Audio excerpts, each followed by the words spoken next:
Hey guys, welcome to Barry and Pep's podcast. I'm your host, Vali Chikuni. We begin. Andy Stanley. Andy Stanley had a successful Embracing the Journey conference that was conducted at his church at North Point Community Church in Georgia. Sold out crowd, 500 people were in attendance, according to some of the organizers. Andy Stanley has come under heavy fire from who's who inside the evangelical world. And Andy Stanley is pushing back. He's responding. He's clapping back. But I don't think he will survive this one with everything that I'm seeing. But, well, Andy Stanley has made it this far for 28 years, preaching and teaching the false gospel out of North Point Community Church. This time around, as you know, Andy Stanley had a conference that was centered on parents who have children who are part of the alphabet community.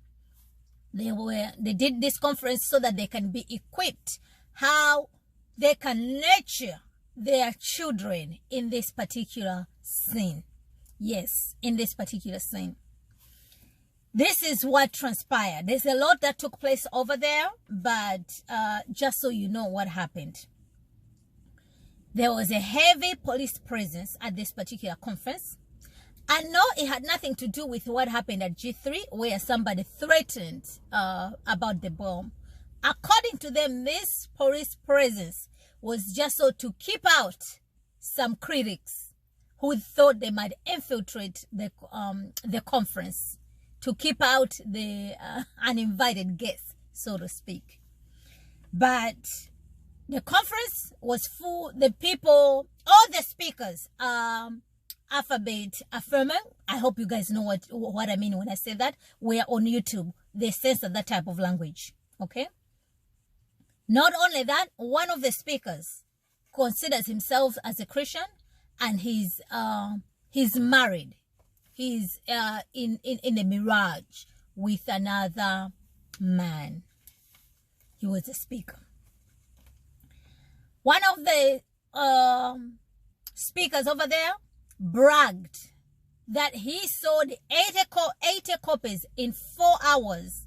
The book that pretty much promotes the alphabet mafia.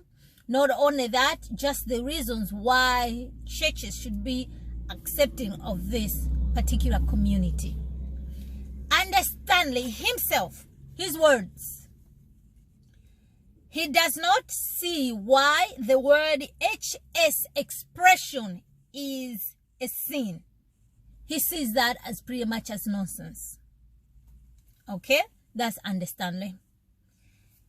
Pronouns hospitality was in use. And these parents do use hospitality pronouns with their children. And they encourage others to do the same. Because if they don't, they are going to use the relationship with their children. And they're going to lose this relationship forever. And not only that, will you risk your child deleting themselves because you are failing to use these particular pronouns? Parents were encouraged to abandon their convictions if they think otherwise about the situation, but to embrace what their children are telling them. The place was kind of like the Pride Month in terms of the merchandise that was on sale, the keychains, everything, you name it. The place was well represented as far as the rainbow colors are concerned. Shout out to Protestia. They have it all laid out. They will be putting this in different parts. I'm going to leave the link in the description below. That way you can read it with your own eyes and make your own informed opinion. So, after this conference, Andy Stanley decided to respond to the so-called critics. According to Andy Stanley, whatever people are saying is not true. Why? Because the message that he gave out on Sunday was not recorded. They didn't stream it as they usually do. And Andy Stanley did not give a sermon, but his people saying that he gave out a sermon. They're out in Twitter as stormtroopers, protesting, denying all these other things. But no, in the description, there is an audio of the entire sermon, quote-unquote sermon, that Andy Stanley gave. Andy Stanley took to use Sunday instead of bringing in word to his people. He decided to defend his reasons as why he had this Embracing the Journey conference. Not only that, he did not miss the opportunity to clap back against Albert Mohler. He did not mention his name, but he referenced to the article that Albert Mohler put out. Albert Mohler put out an article saying that Andy Stanley has left the train station.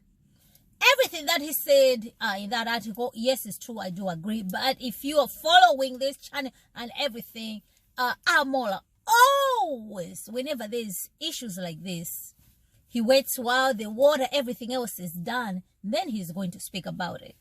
And yes, they are the ones who end up getting all the glory and everything.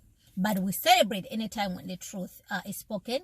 I personally just wish he had spoken sooner, way sooner than now. But we take it, be that as it may, he has spoken. And Andy Stanley responded to Albert Mohler. Why? Because Albert Mohler is very influential. So that's good if Andy Stanley is responding. Andy Stanley denied everything that Albert Mohler said, but he was very clever, prefacing what he was saying. It was just his opinion. And as Neo says, opinions are free. Anybody can have them. So yes, Andy Stanley is entitled to have his own opinion. But what Andy Stanley is not entitled to have is to be rewriting what the scriptures has already spoken. That we refuse. We refuse. According to Andy Stanley, he hasn't left the orthodoxy. He's still a Christian. He's been practicing these things for 28 years. You tell me how Andy Stanley is practicing all these things. The same Andy Stanley who was time and time again denied the scriptures. The 66 books of the Bible, according to him, they're not necessary. As far as the Old Testament, you just have to unhitch it amongst other things. But there's more coming as far as this story is concerned. There's a lot that took place over there. But you are in good hands. Over here, we'll bring you all the letters. That way, you are informed. Moving on. Next, Shannon Harris. Shannon Harris is an ex-wife to Joshua Harris. Joshua Harris was a mega church pastor out of Covenant Bible Church, where C.J. Mahaney used to be the senior pastor. He was kind of like he was the right-hand man to C.J. Mahaney back in the day. Okay, all these things, it's normal. C.J. Mahaney is out there in Kentucky. Joshua Harris deconstructed his faith. He's now out there parading during the June month, ducking the whole rainbow, the whole 9 years. This time around, his wife is speaking out. We're going to do more about his wife because she has written a book. And this is the title of her book. The Woman They Wanted, Shattering the Illusion of the Good Christian Wife. This is according to Shannon Harris. Just to put it, Shannon Harris is now an atheist. She does not believe that God exists. She has embraced the New Age religion. Whether she knows it or not, this is exactly what she's espousing. She has left the faith. But as we know, right, you can never lose something that you never had. Needless to say, according to Shannon Harris, she was just playing the role of a good Christian wife. Well, she did play it for over a decade. Now she can no longer survive. She can no longer do these things. So she's out there, putting it all out in her book. And this is some of the things that she's complaining. Caroline is C.J. Mahaney's wife. Took her under the wings as a Titus 2 woman, showing her, explaining to her, because they were young. Okay, they were young. Joshua Harris shouldn't have been given that position to begin with. But be that as it may, she was a pastor's wife. And yes, it's so easy to be a pastor's wife. There's certain expectations that comes with a particular role. But it is what it is, okay? Like you are married to a pastor, there's certain things that you just have to do because it comes with it, okay? But this is what she's complaining about. She was told that she needs to find her place. She cannot get, she needs to be wise how she gets involved with the leadership of the church. That's fair game, okay? It's your husband who is a pastor, not you who is a pastor. But she complains that she was told to play the role, to be a wife, to be a mother, raising children, cooking and cleaning, and offering hospitality. She has problem with all these things because her plans was to be an actor, to be a singer. But she had to leave all of that to embrace to be doing these things. I said, wait a minute. Those are the responsibility, the duties of a woman, whether you are a pastor's wife or not. Cooking and cleaning and raising children. Those are the things that women are supposed to be doing. But I can understand that if her heart wasn't changed, she was just doing things since years, she would see that she was just playing a role. Now that she's free, according to her, she's free.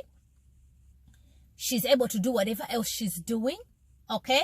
She's seeing a therapist. That now she has found the truth, where she is looking into her inner self, where she's drawing wisdom from her inner self. Can you believe it? Inner self. Their heart is desperate, wicked.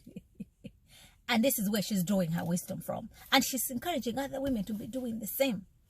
She went on to say that all this came about because of the purity culture, shameful culture. You know, the husband wrote the book, I Kissed Dating Goodbye.